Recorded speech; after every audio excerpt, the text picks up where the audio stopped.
Let's talk a little bit about the season in general, just upcoming additions, portal recruiting and then expectations. Um, it- Obviously finished really well. And so I'm Mhm. sure Michigan fans are happy with their last two games. But overall, certainly not the season that they wanted. But as fanatical as fans are, as much as, fans almost always have unrealistic expectations, are Michigan fans like, is the mood like, last season was okay because of what happened the year before and because of the new year first regime and sending a billion players to the NFL? Like, are they kind of, no fan base is realistic, but like, I just laid out why they should be. Are they? Yeah. Now, obviously, I can't speak for the entire fan base because we're talking about a massive amount of people, Yeah. and we are sports fans, so we can be weird, right? So I obviously can't speak for everybody. The general mood of the fan base is after the 2023 season, we were like, okay, look, we lost a lot of guys, new coaching staff.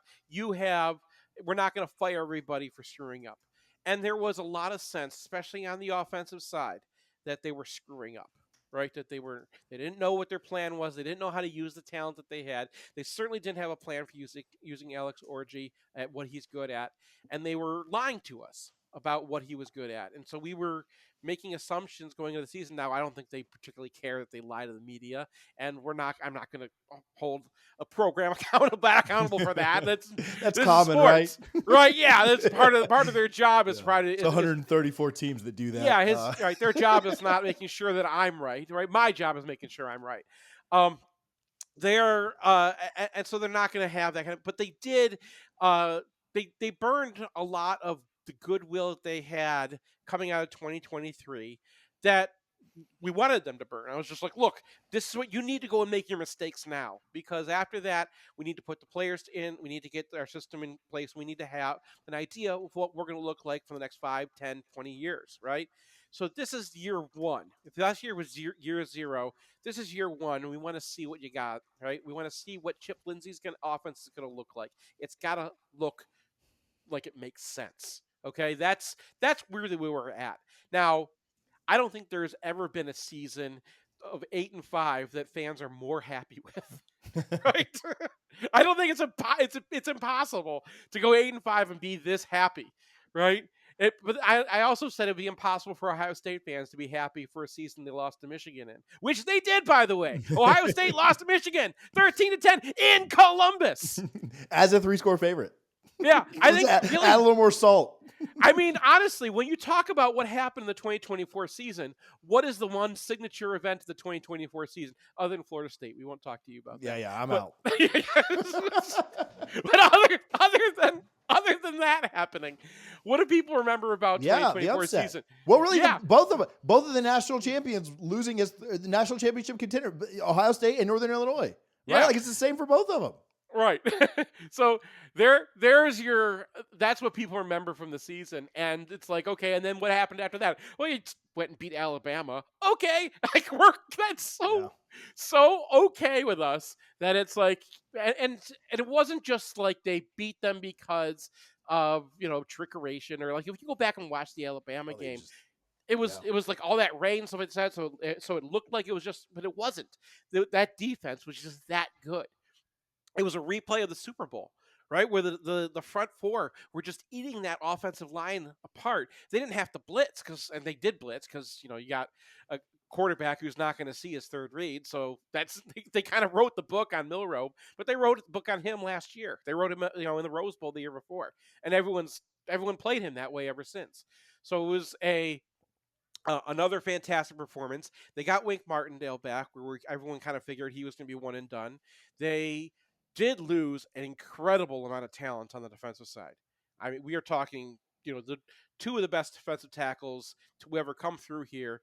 Probably the first two defensive tackles are going to be taken in the draft, and that is a big loss in college football. That is why you can function the way you can. Everyone who watched the Super Bowl understands, Well, right? yeah, you mentioned Yeah, Look yeah, at one tackle, one edge, but yeah, look at the difference in Florida State's defensive line last year, and then two guys that were up for Rookie of the Year this year. right. Like it's, well, I know, Yeah, trust me, I yeah. know. So And they do have guys coming up, but it's not going to be at that level, right? Sure. Rashawn Benny is going to be a really good defensive tackle. He's not going to be that. So they are going to take a step back on defense because they have to, because you're not going to have those kinds of guys up there. But for what last season was, I think everyone got everything we were hoping for. We thought it was going to be a 4 or 5 loss season, given the difficulty of the schedule, and it was one of the most difficult schedules modern Michigan has played. You can go back to the '90s, and we all used to, we used to play Florida State in the regular season. It'd just be like, hey, let's do this. Now that kind of thing doesn't happen, but for what that season was, it was an incredibly difficult schedule. They weren't out of any of their games. It wasn't just like, Oregon was the closest thing to a blowout, and even then they were in the game in the second half. So they were, and then they beat their rival and they beat Alabama. So the sense now is, okay, your problem was some of your coaching. We understand you made some moves that kind of had to, just elevating your quarterback's coach. That didn't work out. Okay, make sure the coordinator makes sense this time.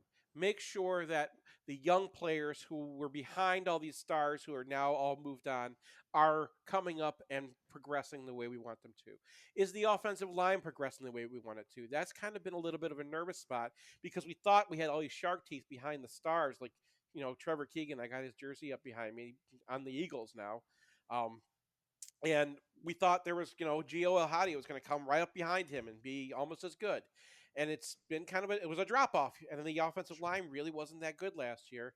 And they've been kind of scrambling to find guys. So are you developing those players? Are you developing a new secondary? Are the young guys that are coming into the secondary going to be able to understand those difficult concepts that we run? Because we're really running not just an NFL defense, but the most complicated NFL defense. And it worked when you had a lot of seniors and you had, special guys like Will Johnson out there who been playing football since they were 1 year old, and like that worked for them. Are the new guys who are coming up, Brandon Hillman, Zeke Berry, Jair Hill, are they going to get it right? I think those are the questions we gotta see now. There is a very important player coming back who we didn't have all last year. He was injured last year. Was part of the national championship team. It's Rod Moore. And if you know anything about Michigan's national championship team, Mikey Samerstill was one of the most important players on that team. And you don't have to tell Washington fans now because the Commanders have seen him play and they're like, okay, that dude's a dude. Yeah. But no one knew about him until he knocked that ball out of Ohio State's hands and in the corner of the end zone in 2022. Um, the guy playing opposite him, because Michigan really kind of plays two nickels on either side. One of them is strong safety officially, or the free safety officially, but they're both kind of the same position. And the other guy who's opposite him is Rod Moore. He started as a true freshman against Ohio State in 2021. He was a star in 2022. In 2023, he was one of the leaders of the defense. He was injured last year. We thought he was still going to go to the NFL. He's coming back. He's one of the best players I've ever charted, and he just makes everyone around him smarter. So having that guy back, I think, gives them a much higher ceiling, because what are they really good at that no one else can do is that defense. It is hard to run. You have to know what's going on. People thought we were stealing signs. No, we had Mikey Samer still and Rod Moore realizing where the receivers line up. And like, okay, that guy's there, the spacing there. That means it's this play, and that means they're going to be in this package. And they understood these things so well that they could tell their teammates before the snap what was coming.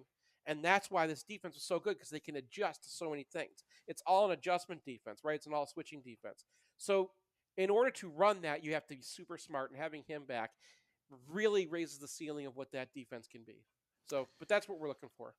Talk to me about some of the moves they've made in the offseason, whether through the portal. Obviously, we talked about Bryce earlier, but any portal pickups that you think are just really big, and also any other true freshmen that could come in and play. Yeah, I mean, there's several people they've added who Yeah, are a couple. Yeah, but the one I want to bring up, one that's interesting to me because it shows you where some of the priorities of the program lie, and that's Justice Haynes, who's was a running back, a star for Alabama. Was there, Alabama had two guys, and he was the other guy, and we saw him playing against us in the Rose Bowl, and I remember charting Michigan's defense and being like, "Whoa, that running back's a dude." Oh God, yeah, like, oh, wait, that's somebody I'd love to pick up. And Michigan went after him like he was a 5 star. And I don't think you see that with running backs very often, right? Like everyone kind of figures running back is pretty interchangeable, and Michigan has running backs. It's not like they were starving for running backs, including Jordan Marshall, who was a star against Alabama. And then that's who they target, right? That's the guy that they wanted. So that tells you Michigan is who they want to be. They're going to be a big running team. I probably, I really wanted them to pick up more receivers. I think that everyone expected them to pick up more receivers. They really weren't able to, and I think that's because when they, they're Michigan, they're a running team. When you call a receiver, they're not even going to answer the phone. Donovan McCulley is kind of a is going to be someone that people kind of forgot about. He was started as a quarterback for Indiana, and then he was their jump ball guy. And then last year they brought in all these dudes. He gets injured and he kind of gets lost in the shuffle. But he was a big impact player for Indiana before last year. And he's a jump baller. So, like I said, one of those guys who can really um, meld with Mikey Keene.